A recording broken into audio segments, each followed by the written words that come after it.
अस्सलामु अलैकुम वरहमतुल्लाहि वबरकातुहू। अऊज़ु बिल्लाहि मिनश शैतानिर रजीम। बिस्मिल्लाहिर रहमानिर रहीम।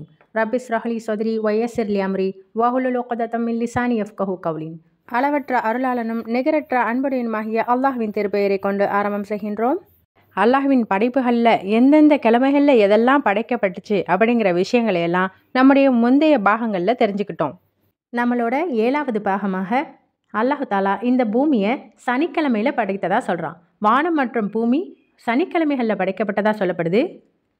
இந்த பூமியானது எப்படி படைக்கப்பட்டது, யாரால் படைக்கப்பட்டது, இன்னும் இந்த பூமி எதுக்காக படைக்கப்பட்டுச்சு, இந்த பூமியினுடைய சொந்தக்காரன் யாரு, இந்த பூமி உருண்டையா தட்டையா அப்படின்னு பல கருத்துக்கள் இருக்கு. இதில் எது சரியானதாக இருக்கும் அப்படிங்கிறதையும், இந்த உலகம் என்றென்றும் நிரந்தரமாக இருக்குமா, இதனுடைய அழிவு எப்போது அப்படிங்கிற விஷயத்தெல்லாம் தான் நாம் இன்றைய பதிவில் காண இருக்கோம். இந்த உலகமானது ரொம்பவுமே பெருசு, ரொம்ப பிரம்மாண்டமான ஒரு படைப்பு. இந்த படைப்பை பற்றி இறைவன் தன்னுடைய திருமறையில் 2வது அத்தியாயம் 117வது வசனத்தில் அவன் வானத்தையும் பூமியையும் முன்மாதிரியின்றி படைத்தான். அவன் ஒரு காரியத்தை முடிவு செய்யும் போது குன், அதாவது ஆகு என்று கூறினால் அது உடனே ஆகிவிடும் அப்படின்னு சொல்கிறான். அது மட்டுமல்லாமல் 3வது அத்தியாயத்தின் 189வது வசனத்தில் வலில்லாஹி முல்கு சமாவாதி வல்லாஹ் வல்லாஹு அலா குல்லி ஷைஇன் கதீர், அதாவது வானம் பூமி ஆட்சி அதிகாரம் அல்லாஹ்விடத்திலே உள்ளது, அல்லாஹ் அனைத்து பொருட்களின் மீதும் ஆற்றல் உடையவன் அப்படின்னு சொல்கிறான். குர்ஆனில் நாம் பல இடங்களில் பார்க்கும்போது வானம் பூமி ரெண்டத்தையுமே சேர்த்தே தான் இறைவன் சொல்லுவான்.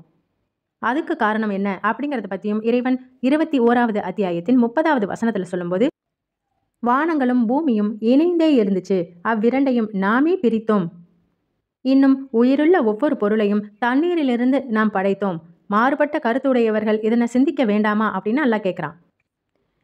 இந்த உலகம் தோன்றப்பட்ட வரலாறை பற்றி அறிஞர்கள்ட்டையும் விஞ்ஞானிகள்ட்டையும் நம்ம கேட்டோம்னா இது தானாக உருவானுச்சு, பிக் பேங் தியரி அப்படின்னு சொல்லி பெரும் வெடிப்பு அப்படின்னு ஒரு சம்பவம் நடந்ததுனால தான் இந்த கோள்களும் நம்முடைய பூமியும் உருவாச்சு, எல்லாமே இயற்கை தான் அப்படின்னு சொல்லுவாங்க. ஆனால் உண்மையில் அல்லாஹ் இதனை பற்றி தான் திருமறை குர்ஆனில் இந்த பிக் பேங் தியரியை பற்றி வானமும் பூமியும் ஒன்றா தான் இருந்துச்சு, அதனை நாம தான் பிரித்து தனித்தனியாக ஆக்கணும் அப்படின்னு சொல்லி இந்த வானம் பூமி இப்படி தனித்தனியாக இருக்கிறதுக்கான காரணமே அவன்தான் அப்படிங்கிற விஷயத்தை நமக்கு தெளிவுபடுத்துகிறான். இந்த உலகத்தை இயக்கிற எல்லா ஆற்றலும் அல்லாஹ்விடம் மட்டுமே இருக்குது, அவன் தான் படைப்பாளன், அவன் தான் இந்த உலகத்தை படைத்தான் அப்படிங்கிறதுக்கு திருமறை குர்ஆன் மிகப்பெரிய சான்றாக இருக்குது. இதனை அடுத்து இந்த பூமி எதற்காக படைக்கப்பட்டுச்சு, யாருக்காக படைக்கப்பட்டுச்சு அப்படிங்கிற விஷயத்தை பற்றியும் இறைவன் 55வது அத்தியாயத்தின் 10வது வசனத்தில் வல்லஹா லில் அனாம், பூமியை மனிதனுக்காகவே படைத்தேன் அப்படின்னு அல்லாஹ் சொல்கிறான்.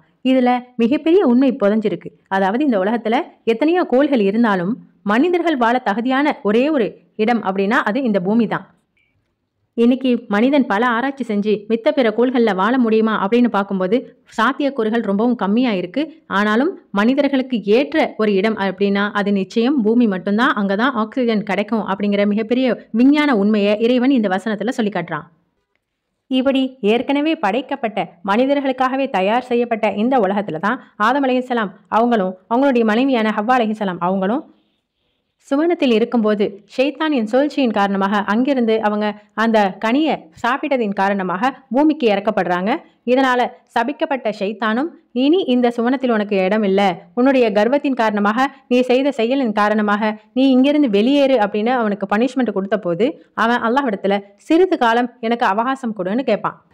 இப்படியாக ஆதம் அலைஹிஸ்ஸலாம் ஹவ்வா அலைஹிஸ்ஸலாம் அவங்க 2 பேரும் செய்த தவறை சரி செய்ய அல்லாஹ் தஆலா இன்னொரு சான்ஸ் கொடுத்து அவங்கள பூமிக்கு இறக்குறான். அந்த பூமியில் அவங்களுக்கு தேவையான வாழ்க்கை வசதிகள் கொடுக்கப்பட்டு சிறிது காலம் நீங்கள் அங்கே தங்கி இருப்பீங்க அப்படிங்கிறதுக்காக தான் அல்லாஹ் தஆலா இந்த பூமியை படைச்சிருக்கான். இப்படியாக மனுஷனுக்காக தயாரிக்கப்பட்ட உலகம் என்றாலும் இந்த உலகத்தில் நாம் ஒரு கட்டுப்பாட்டோட அல்லாஹ்வுடைய கட்டளைகளுக்கு கீழ்ப்படிஞ்சு நடக்கணுங்கிற கட்டளையோடு தான் இறக்கப்பட்டிருக்கோம். நாம் எப்படி வேணா வாழலாம், இந்த உலகம் எனக்கானதுன்னு சொல்லி மனிதன் தான் தோன்றித்தனமாக அவனுடைய செயல்பாடுகளை அமைச்சிக்க முடியாது. ஏன்னா நபி ஸல்லல்லாஹு அலைஹி வஸல்லம் அவங்க சொல்லும்போது இந்த உலகம் மோக்மீன்களுக்கு சிறைச்சாலை போல, காஃபிர்களுக்கு தான் சுவனச்சோலையை போன்று இருக்கும். ஆக இந்த உலகத்தில் நாம் சிறிது காலம் வாழ்வதற்காக தான் அனுப்பப்பட்டிருக்கமே தவிர என்றென்றும் நிரந்தரமாக இங்கே இருக்க போகிறதில்லை அப்படிங்கிறத நம்ம உள்ளத்தில் கொள்ளணும். இந்த உலகத்தை பார்க்கும்போது பச்சை பசுமையாக நம்மளுடைய கண்ணை கவர்ற வகையில் எவ்வளதோ அலங்காரங்களோடு அல்லாஹ் படைச்சிருக்கான். ஆனால் இது எல்லாமே நமக்கான சோதனைகள் தான். நம்மளை படைத்த இறைவனை அவனுக்கு கட்டுப்பட்டு நடக்கிறோமா அப்படின்னு சொல்லி சோதனையாகத்தான் இறைவன் இவ்வளோ இன்பங்களை இந்த உலகத்தில் வச்சிருக்கான். இந்த உலகத்தின் ஆட்சி அதிகாரம் அனைத்துக்கும் சொந்தக்காரவன் நம்மளை படைத்த அல்லாஹ் மட்டும்தான். இந்த உலகத்துல நாம சிறு ஒரு பூச்சி புழுவை போலதான். நாம நம்முடைய தவறுகளை சரி செஞ்சு அல்லாஹ்விடத்துல தௌபா செய்து நல்ல அமல்களின் மூலம் நாளை மறுமையில அல்லாஹ்வை சந்திக்கும் போது நம்மளுடைய தவறுகளை சரி செஞ்சு சுவனத்தை அடையக்கூடிய முயற்சியில இறங்குறோமா அப்படிங்கிறத கண்காணிக்கத்தான் இறைவன் நமக்கு கொடுத்திருக்கக்கூடிய செல்வங்களாகட்டும் பிள்ளைகளாகட்டும் ஏனைய அருட்கொடைகள் எல்லாமே நம்மளுடைய சோதனைக்காகங்கிறத நம்ம விளங்கிக்கணும்.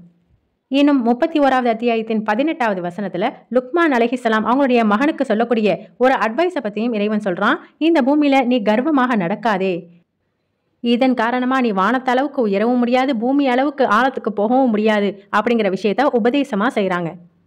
பல காலகட்டங்கள்லையும் பல மன்னர்கள் காரூன், ஃபிர்ஆன், ஹாமான் போன்ற எத்தனையோ மன்னர்கள் இந்த பூமியில அழிக்கப்பட்ட வரலாறுகளை நம்ம குர்ஆன்ல பார்க்கலாம். இவங்கெல்லாம் என்ன தவறு செஞ்சாங்க, ஏன் அழிக்கப்பட்டாங்க அப்படின்னு சொன்னா இறைவன் கொடுத்த இந்த ஆட்சி அதிகாரத்தை தவறான முறையில பயன்படுத்தியதின் காரணமாகவும் தன்னையே இறைவன் ஆனா ரப்புக்குமுல் அலா, நான் தான் உங்களின் மேலான இறைவன் சொல்லக்கூடிய அளவுக்கு ரொம்பவும் ஆணவம் கொண்டாங்க.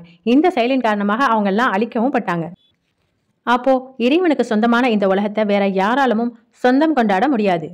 அல்லாஹ் தஆலா இந்த பூமியை தன்னுடைய உள்ளங்கையில ஒரு பிடியில அடக்கிடுவான் அப்படின்னும் மக்களை மஹ்ஷர் மைதானத்துல ஒன்று கூட்டி உங்களுடைய இறைவன் எங்க, யாரையெல்லாம் நீங்க உலகத்தின் ஆட்சியாளராகவும் உலகத்தின் ராஜாவாக நினைச்சாங்களோ இன்றைய நாள்ல அவங்களெல்லாம் கூப்பிடுங்க, நான் இங்க இருக்கேன், நான் தான் உண்மையான அதிபதி, இந்த வானம் பூமி எல்லாமே என்னுடைய கட்டுப்பாட்டுல தான் இருக்கு, நான் தான் இந்த முழு உலகத்துக்கும் அரசன் அப்படிங்கிறத அல்லாஹ் அந்த மக்களுக்கு தெளிவுபடுத்துவான். இந்த செய்திகள் புகாரியில 4812வது ஹதீஸாக நபி ஸல்லல்லாஹு அலைஹி வஸல்லம் சொல்லி காட்டுறாங்க. இதனை அடுத்து இந்த உலகத்துல எத்தனை பூமி இருக்கு, எத்தனை உலகம் இருக்கு அப்படிங்கிறதும் அது உருண்டையா தட்டையா அப்படின்னு பல கருத்துக்கள் சொல்லப்படுது. இதுல எது சரியா இருக்கும் அப்படிங்கிற விளக்கத்தையும் எல்லா திருமறையில நமக்காக சொல்லி காட்டுறான்.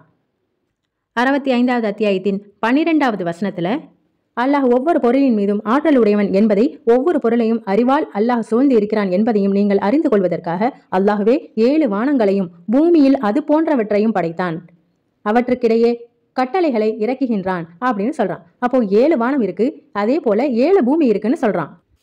அது மட்டும் இல்லாம 71வது அத்தியாயத்தின் 20வது வசனத்திலையும் அல்லாஹ் தஆலா பூமியில உள்ள பல வழிகள்ல நீங்க செல்வதற்காக அல்லாஹ் உங்களுக்காகவே அதனை விரிப்பாக அமைச்சிருக்கேன் அப்படின்னு சொல்றான். விரிப்பு அப்படின்னா மனுஷங்க நடமாட தோதுவாக விரிப்பை போல விரிச்சு வச்சிருக்கிறதா சொல்றான்.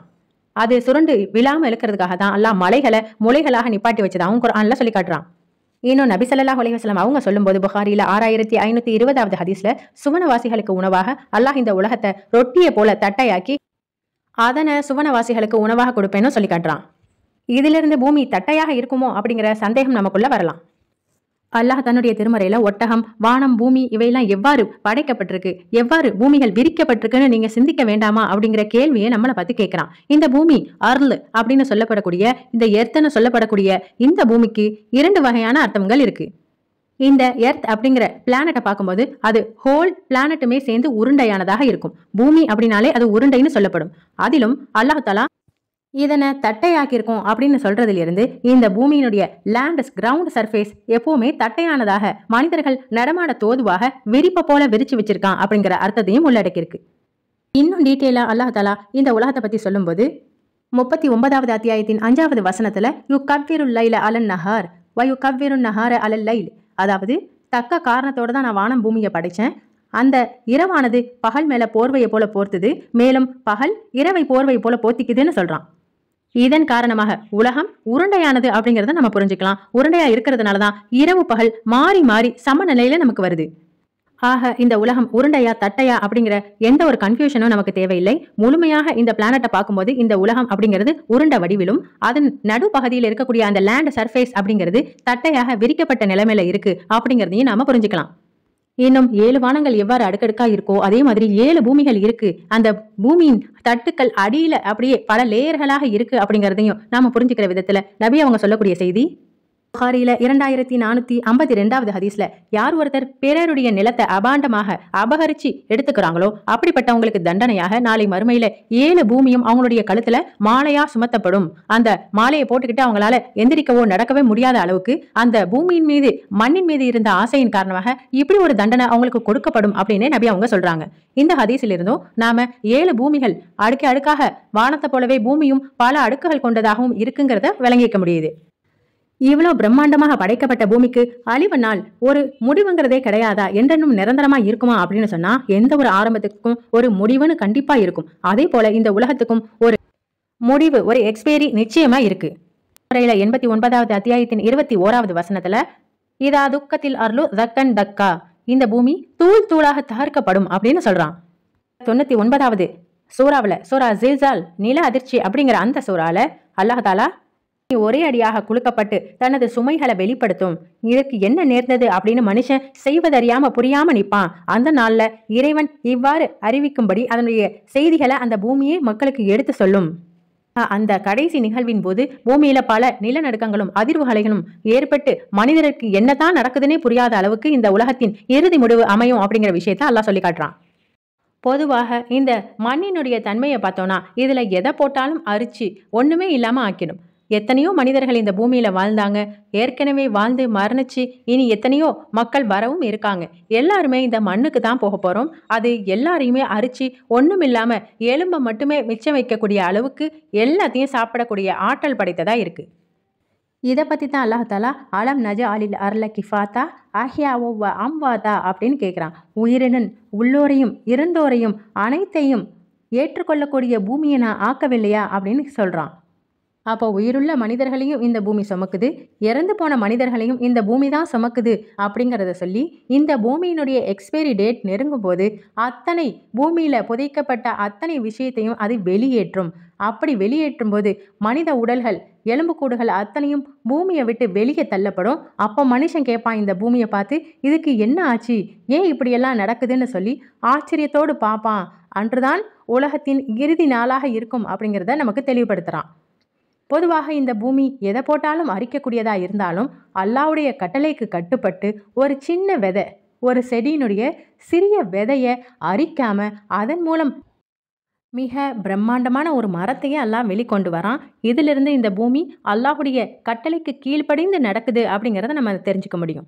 அதே மாதிரி மனிதர்கள் எத்தனை பேரை பூமியில போட்டாலும் அரிக்கக்கூடிய இந்த மண் நபிமார்களுடைய உடலை தீண்டக்கூடாது அப்படிங்கிற அல்லாஹ்வுடைய கட்டளையை இன்றைய வரைக்கும் மீறாம கட்டுப்பட்டு நடக்கிறதுங்கிறத பற்றியும் நபி அவங்க சொல்லக்கூடிய செய்தி நசையில் 1357வது ஹதீஸில் நபிமார்களுடைய உடலை மண்ணை தீண்டாதுங்கிற விஷயத்த நமக்கு தெளிவுபடுத்துகிறாங்க.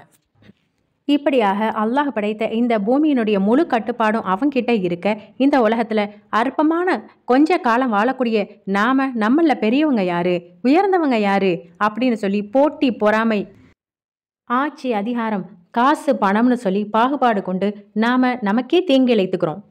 இந்த பூமியில பிறக்கும் போது எதை ஒன்றையும் எடுத்துட்டு வராம ஒண்ணுமே இல்லாம வந்த நாம திரும்பவும் வெறுங்கையோட தான் போக போறோம் அப்படிங்கிற உண்மை நிலையை மனிதர்கள் சிந்திக்காமவே இருக்கோம்.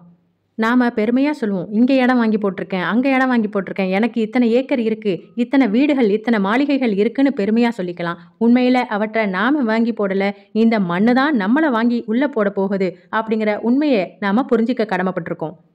இப்படியாக அல்லாஹ்வுடைய பிரம்மாண்டமான படைப்புகளில் மிக முக்கியமானது இந்த உலகம் தான். இந்த உலகம் எவ்வாறு தோன்றுச்சு, எப்போ அழிக்கப்படும் அப்படிங்கிறதுக்கு பல அடையாளங்களையும் நபி அவங்க நமக்கு தெளிவுபடுத்தியிருக்காங்க. இது சம்பந்தமாக ஏற்கனவே நம்ம வீடியோஸ் போட்டிருக்கோம். மறுமையின் சிறிய மற்றும் பெரிய அடையாளங்கள்னு தனித்தனி டாபிக்லே ஏற்கனவே தலைப்புகளில் நாம் பயான் போட்டிருக்கோம். இன்ஷா அல்லாஹ் அதனை கேட்டு பயன்பெற்றுக்கலாம். இன்றைய பதிவில் நாம் இந்த பூமியின் படைப்பு பற்றியும் அது உருண்டையா தட்டையா, இதற்கான சொந்தக்காரன் யார் அப்படிங்கிற விஷயங்கள்லாம் தெரிஞ்சுக்கிட்டோம். இது உங்களுக்கு பயனளிக்க கொடும்னு நம்புகிறோம். வரக்கூடிய நாட்களில் வானத்தை பற்றியும் அந்த படைப்பின் ரகசிய பற்றியும் பல விளக்கங்களை தெரிய இருக்கும். தொடர்ந்து இல்முல் இஸ்லாமோடு இணைந்திருப்போம். நல்ல விஷயங்களை நாமும் தெரிந்து அதனை அடுத்தவர்களுக்கும் தெரியப்படுத்தி அந்த நன்மையும் அடைந்து கொள்ளும் பாக்கியத்தை அல்லாஹ் நம் அனைவருக்கும் தந்தருள்வானாக. அஸ்ஸலாமு அலைக்கும் வரஹ்மத்துல்லாஹி வபரகாத்துஹு.